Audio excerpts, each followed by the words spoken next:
Now we see the management fees for everything, $325.50. And if we go look at the balance sheet, we're going to see that $325.50. Plus, I think there was like some carryover from something else that was like $48 or something like that. So it might be like $400 or something like that. If we look at the accounts payable, $374.25. Okay, so that's the total. So we have all of that here. So if we look at, I don't know what this is without digging into it, but this is what's adding, that's what this is. All right, so I'm going to physically move this money right now. So I'm going to the bank account.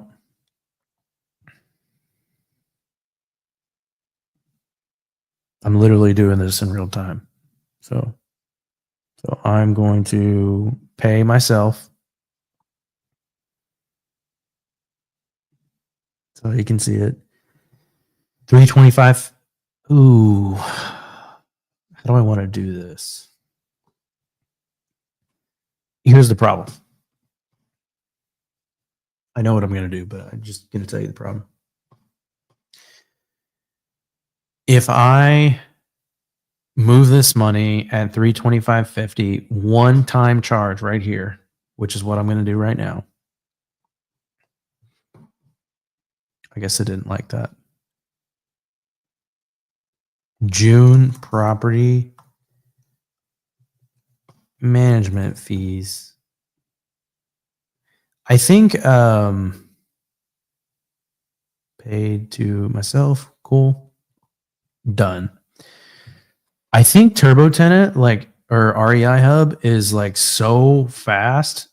I want to say I feel like in 10 minutes, if we're still here, which it probably will be, this will be on this report. Or I'm sorry, this will be like in the transaction feed. Like I feel like it shows up like really, really fast.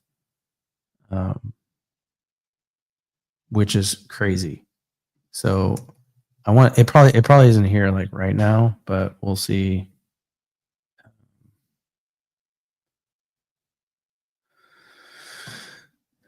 Maybe in a few minutes it'll show up. You can see we still have expenses that we need to like post. Like I was only focused on making sure this part was in there and then showing you the moving of money. Like obviously I want to get paid. I should have paid myself like 2-3 weeks ago on this one because this is a month behind. So really I should probably do this next week for July once all the rent's recorded and everything. So I was kind of behind on paying myself. Because there's still expenses that aren't captured in here, and even without the expenses captured, it's pretty crappy month, honestly. Based on what I know is that going to happen, because we probably lost like $4,000 or $5,000, but it's okay. We're putting money into the property, putting repairs, getting it stuff done, getting it stabilized. That's fine. There's some capital versus expense things that need to be done. Now we're down to two brave souls watching. But that's okay. So we got I moved the money. Oh yeah, the problem. $325.50. I made the payment. There's two different things I could have done. I could have made payment. To me, it's just really annoying just doing that. That would have been the easier way. So that way, when it comes through the bank feed, it would have been 103, 125, 300, 675.50, 67.50. That would have been easier for me to like, okay, this property, this property, this property, this property, this property, done. I could have done that by moving the money in individual transactions. Or the alternative, which is what you just saw me do, is $325.50, one ACH payment. But when that ACH payment comes through the bank feed, which I'm trying to see if it'll like populate. I don't think it will. It's not yet. I guess it's not that fast. When that comes in, it's going to come in like this, and I'm going to have to split it and allocate it to this property, this property, this property, this property. Like if I wanted to do it right, which is what I will do. So I have to take that and split it by this, this, this, and this. It's a little annoying, honestly, but you know, it's just one of those things you just got to do. So, I don't really think I don't really need to save this because this was our calculation of how to get that in there. And if you look at what's happening on the P&L now, like now that we've made this entry, it's already on there. Like we don't need to save that file that we just did because it's there. See, the 325.50 is there. And then whenever I pay this might sound a little confusing if you don't know accounting, but when I physically move the money, which I physically did, that expense, it's going to show up on my import feed. I really wish it would show up because it would make this so much easier. Wish it would. When that shows up, like we'll pretend this is it, I'm going to post that to my accounts payable. And it's going to bring down my accounts payable balance. So if I go over to my balance sheet,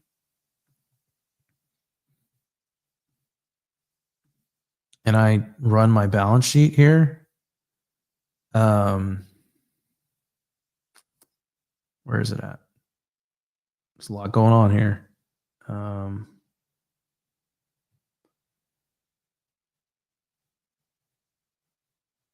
Where am I just blind? Okay, accounts payable. It's going to get posted against this account. And it's going to reduce this down to, see, it's going to reduce it down to this because that's what's not a part of that transfer that we just made. That's where it's going to get posted. The line item comes in. We're going to classify it as accounts payable. It's going to post against this accounts payable account, and it's going to wipe away, you know, basically remove the balance down to this because this is what it should have been to begin with after that change, if that makes sense. All right, so we got some other stuff we got to take care of. Let me just clean up this savings account. Let's just knock that out so I can feel like, okay, cool, we already knocked it out. All right, now let's go to the checking account. This sucked. I had to do a full HVAC. I'm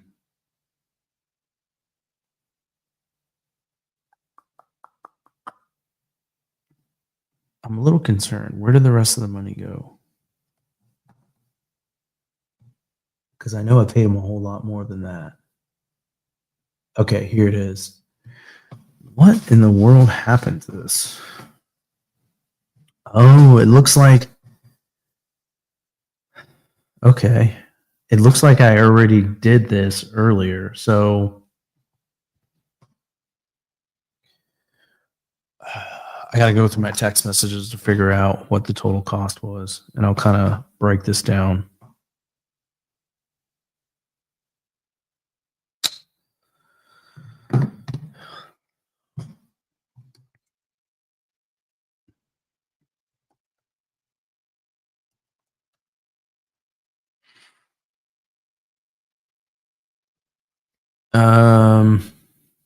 Okay, what's the total cost?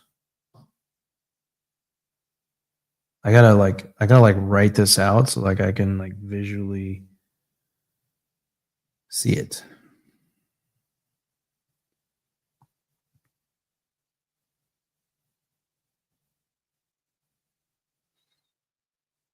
Scrolling through my text messages. What's the...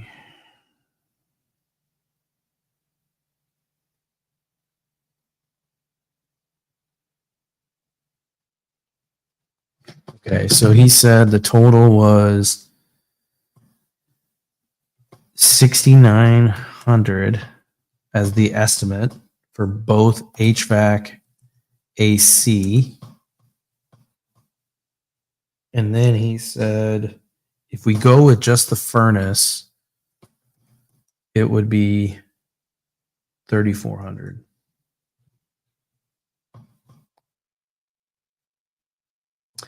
Then they ran into some trouble, and they had to fully replace the breaker box. I remember, I think that was 1,200.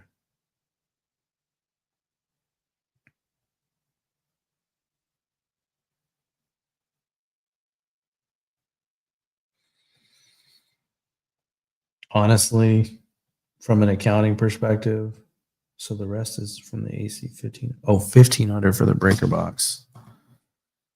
I don't even, unless I already did it, I don't even know if I want to capitalize the breaker box. Let's ask my own GPT here.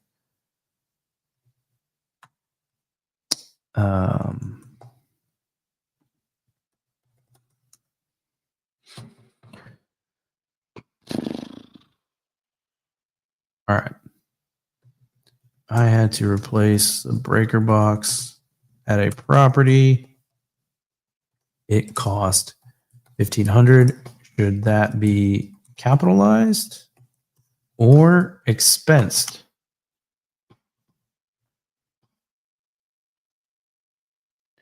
Replacing a breaker box qualifies as an improvement.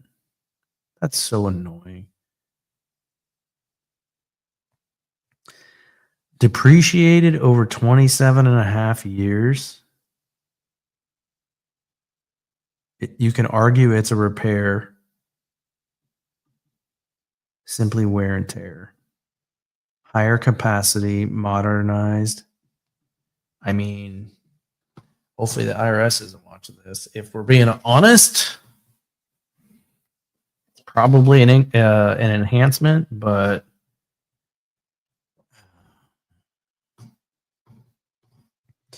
how about I create a company policy where the expenditure is below $3,000. It gets expensed no matter what. How does that sound?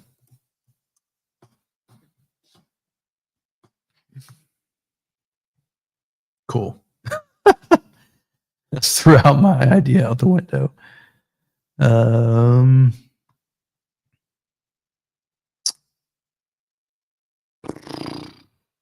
Should I capitalize this? Because I really just don't want to do the work. Like, it's just a lot of work. It's annoying. Then it's an asset that I need to keep track of on basis. And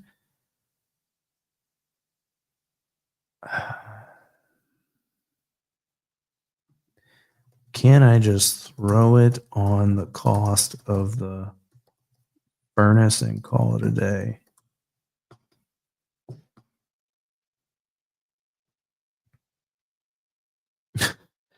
Okay, cool. I mean, the reality is, like, are they really going to be digging into this and auditing? Like, they're not going to show up to the property and be like, "Oh, you forgot I noticed you upgraded the furnace." That's not on your balance sheet. Like, that's just not reality, you know? But from like a US GAAP perspective, absolutely, like, you should separate this no matter how much work is involved. What is the asset life of a furnace, AC unit, and breaker box for IRS?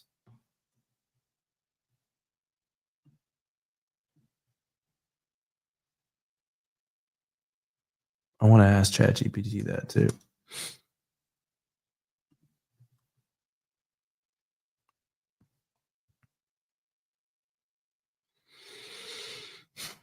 They're all in the same life.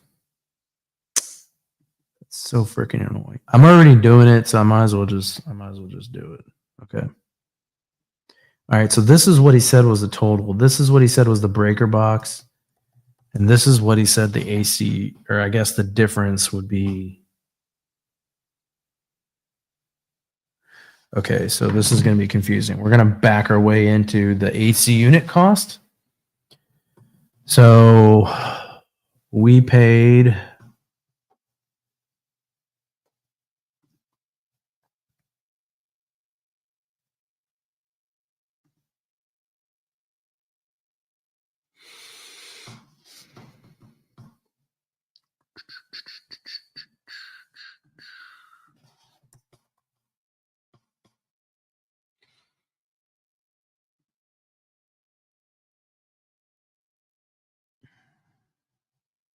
I paid $3,900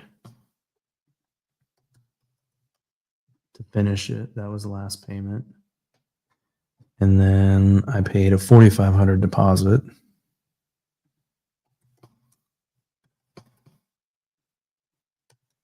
So the total was, damn, that hurts.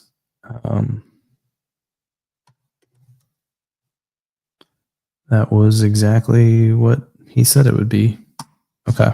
And the increase was the breaker box. So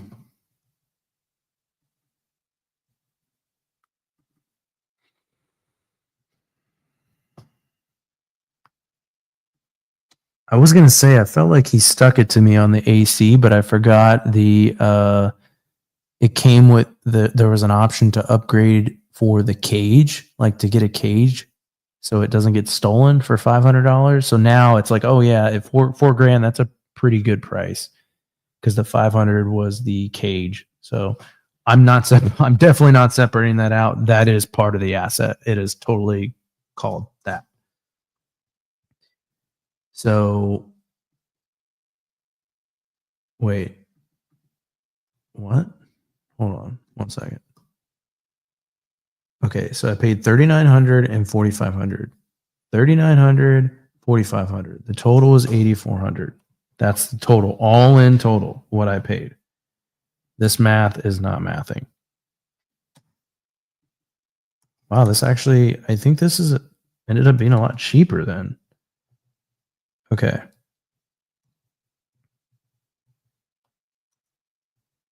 Damn, that was a pretty good deal.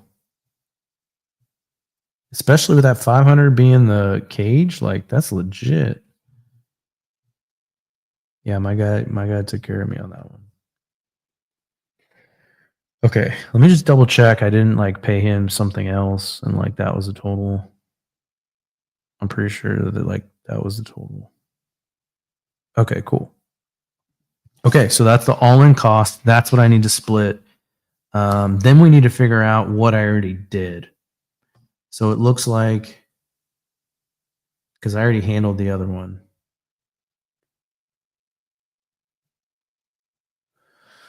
What am I doing? I didn't handle that one. I handled the 4,500. So I allocated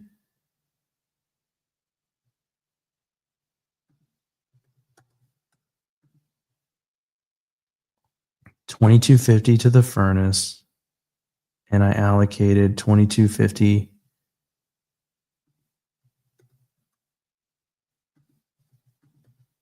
so that ties out to the 4,500. AC. Okay, so what's left?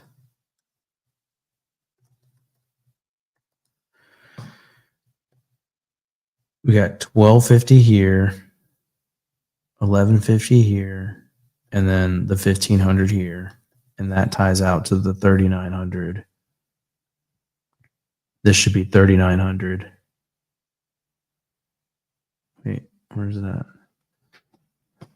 It should be unbooked. $3,900. Okay, cool.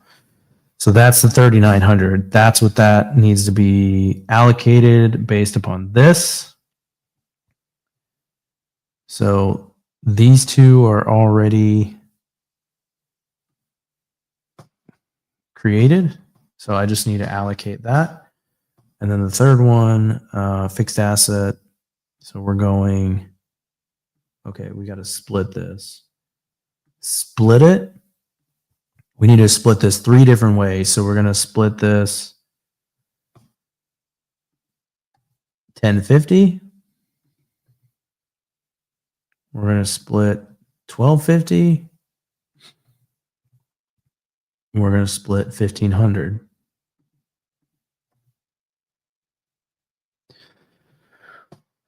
Okay, so now we took that 3,900 and split it 3 different ways. So now we can divvy it up however we need to divvy it up. So going in order, we have the furnace. So we're going to allocate 1050 to the furnace, fixed asset purchase.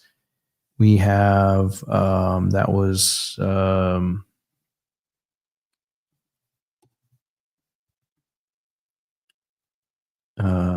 furnace, 3420 Clifton.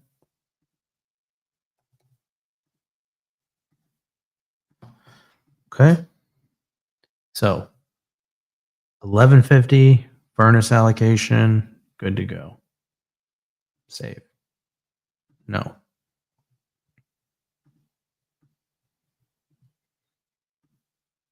Done. 1250 AC unit. Fixed asset purchase. Now the depreciation on this, I don't. Turbo Tenant or REI Hub has some like automated depreciation thing. I have no idea how the heck to use this. No clue.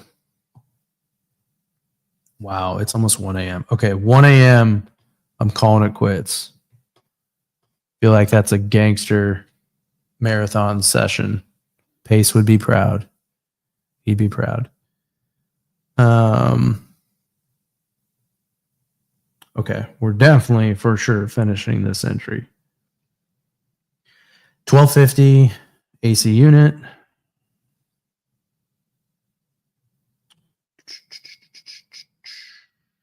What are we doing? What are we? Okay, cool. AC. There we go. 3418.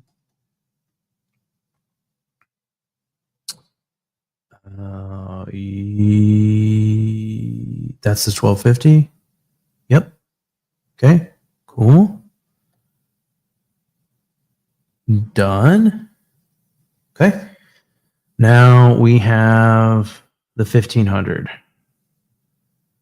I don't know if it's going to let me create a new account. Let me see. Oh, cool. Oh, wait. No, that's the property. That's annoying. Okay. Okay. So fixed asset. We're going to call this breaker box. So stupid that I have to do this. My GPT is telling me I need to do this. 3420 Clifton Street. This is an asset. Ooh, I don't know where I put this. So unfortunately, I'm going to have to go look at the balance sheet.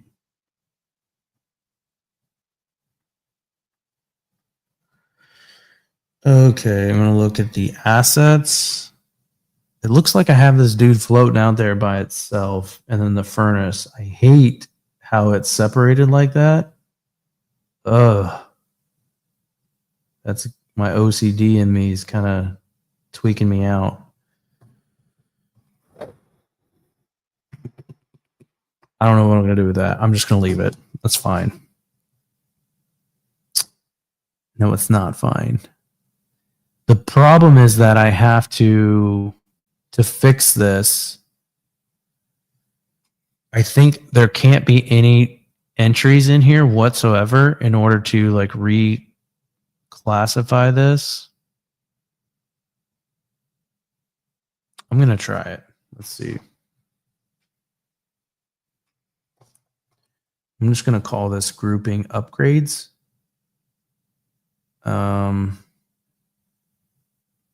It's a fixed asset. And then I'm going to try to edit this. Merge. It's not going to let me. Okay, we're going to have to do something a little creative. I'm going to call this old. No, I'm going to call this deprecated. We're going to create a new account. Asset. It's kind of a pain, but I feel like it's going to be much better I do this now. Okay, so now we're going to go to this deprecated. I know this is kind of advanced, but I'm going to merge this with the AC unit, Clifton, merge and delete. Yes, that's what I want. Heck yeah. Okay, I hope that works. So if I go to the balance sheet now, And if I run this, I should see that grouped under upgrades so that I have that.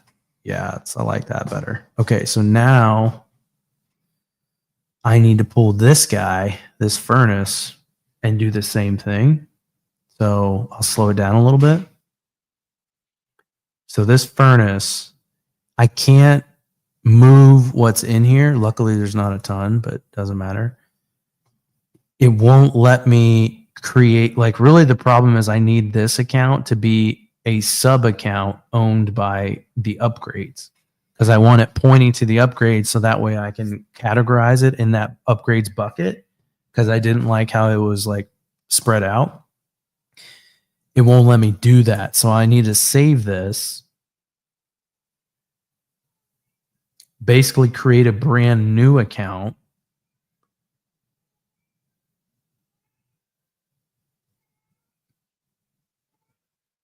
In this brand new account, remove the deprecated because this is going to be the new one. This is an asset. And now I can select the sub account, which is upgrades. And now it's going to be grouped in there, right? So now let me go to the deprecated one, which was the original one. And I'm going to merge this to move everything over to that new account.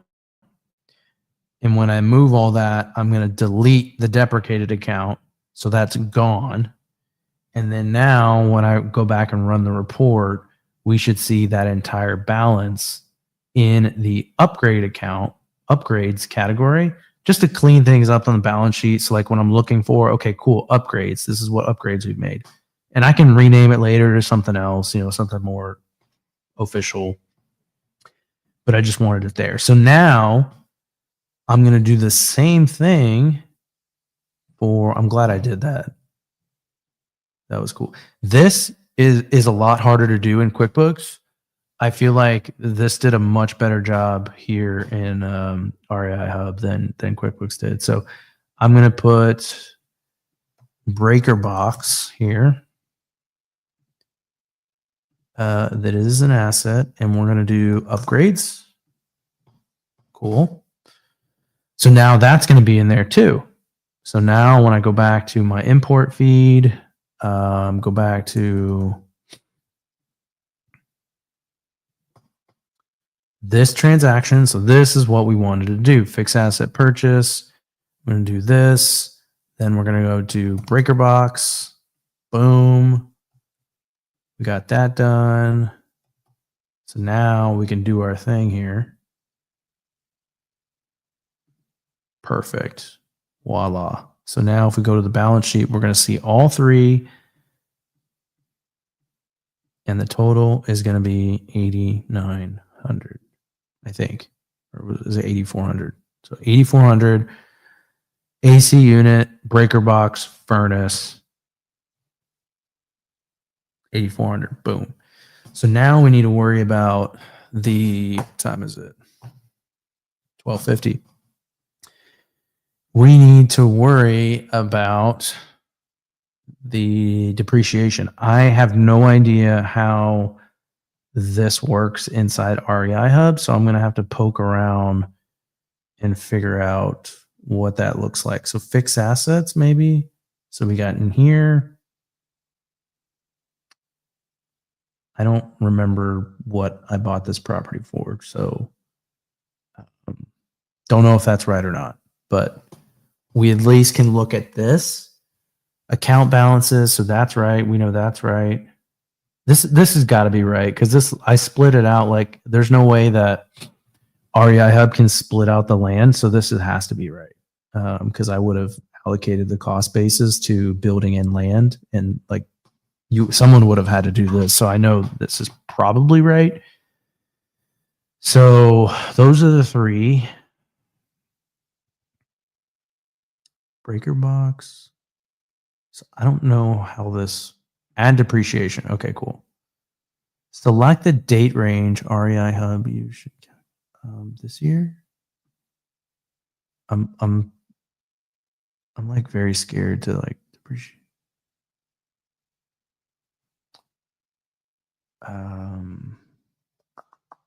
I don't know. I'm not, like I said in the very beginning, US GAAP perspective, yes, you should record the depreciation monthly, in my opinion. I know companies that like get audited and they only do it quarterly. I'm not even going to do it quarterly. I'm just going to do it annually because I don't want to see it. I don't want depreciation in my P&L. It's just going to muddy the water. I just don't like it. So I'm going to do it once a year. I'm just not going to worry about that for now. That'll be something I have to true up at the end of the year. So back to the import feed. So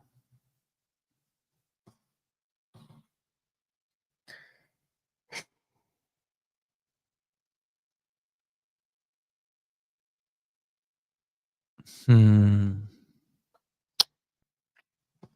kind of want to wrap things up, but I don't know if I have time to get into this because it's going to take me a few minutes to dig into that, and I'll probably honestly be fumbling around looking at my notes trying to figure out where the rest of this stuff goes. This one should be pretty clear. The problem is that there were so many things done. I'm just going to call it miscellaneous maintenance and repair. There's so many like small little cosmetic things done that I just like don't even want to go through the time of $50 here, $200 here, $78.97 here. Like I'm just going to categorize it all in miscellaneous pairs because there was a lot of stuff done.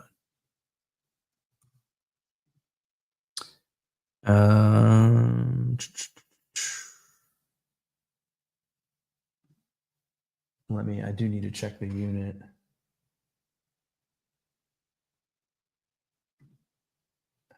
Which unit was this? Let me check the tickets.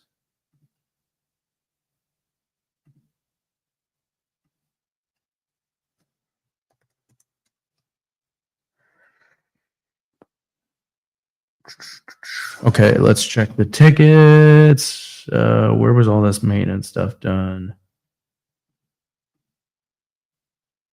37. Let's check these out. Yeah, it was definitely 3721. Okay. 3721. Boom, done. Perfect. 225 for 1029. The rest was Clifton. Okay. I think we did painting. We did painting at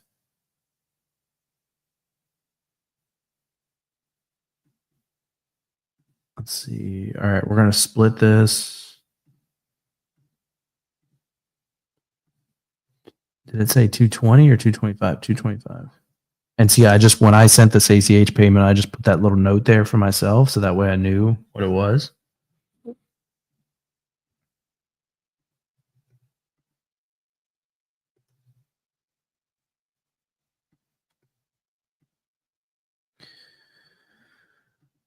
Okie dokie. So that was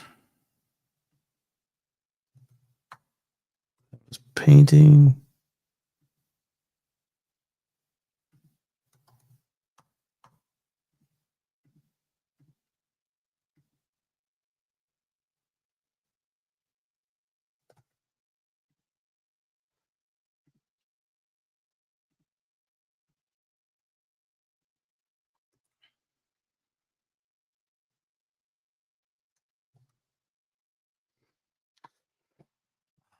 This is for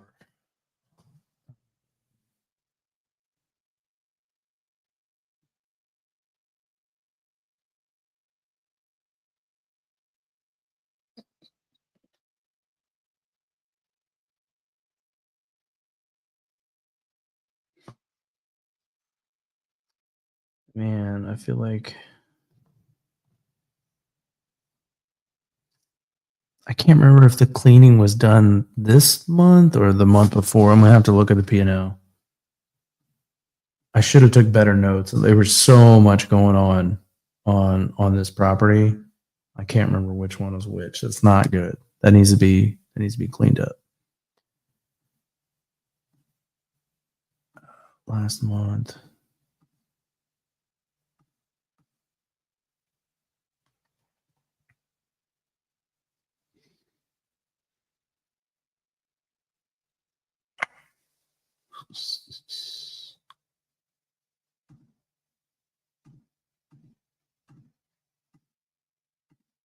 May 1st.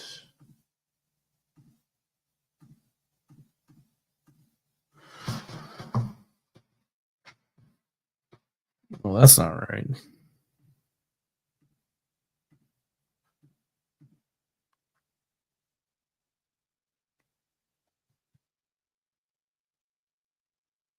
If I don't see cleaning on here, then it happened in June. Well, that makes sense because all the repairs are done, and then we did cleaning afterwards. So yeah, that's definitely cleaning.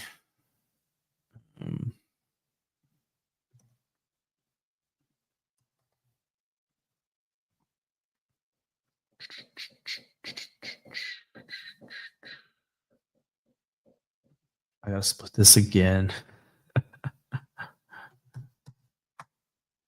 It's 250.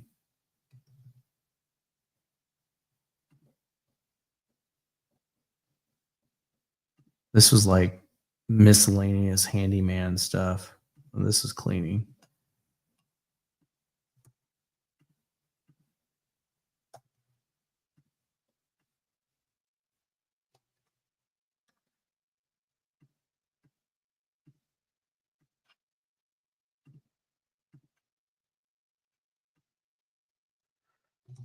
I don't even know what to call this. There's just a bunch of little piddly stuff. I'm not gonna get caught up in tracking that.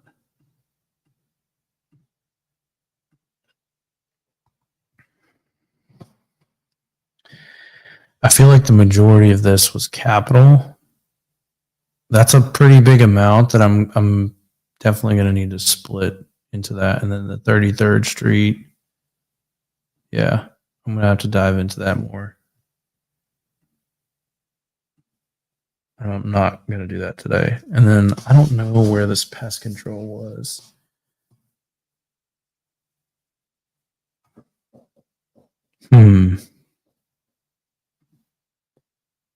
Yeah, I need to follow up. Let's see.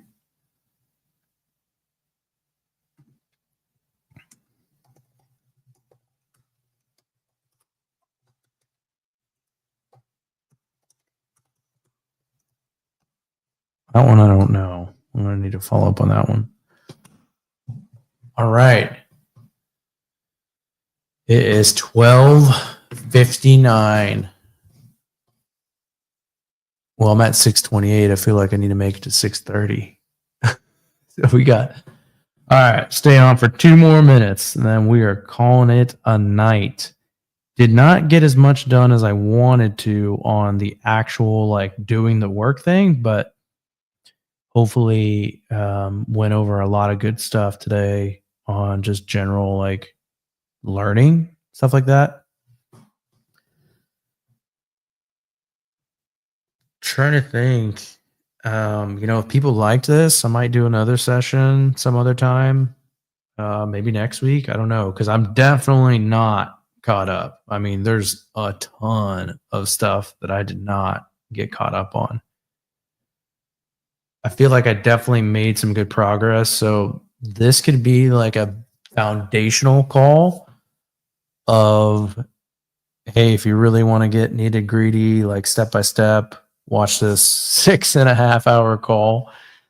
Otherwise, we'll probably move like a lot quicker on the next call that I do if I do this again. And really just running through it really quickly, I think would probably be better.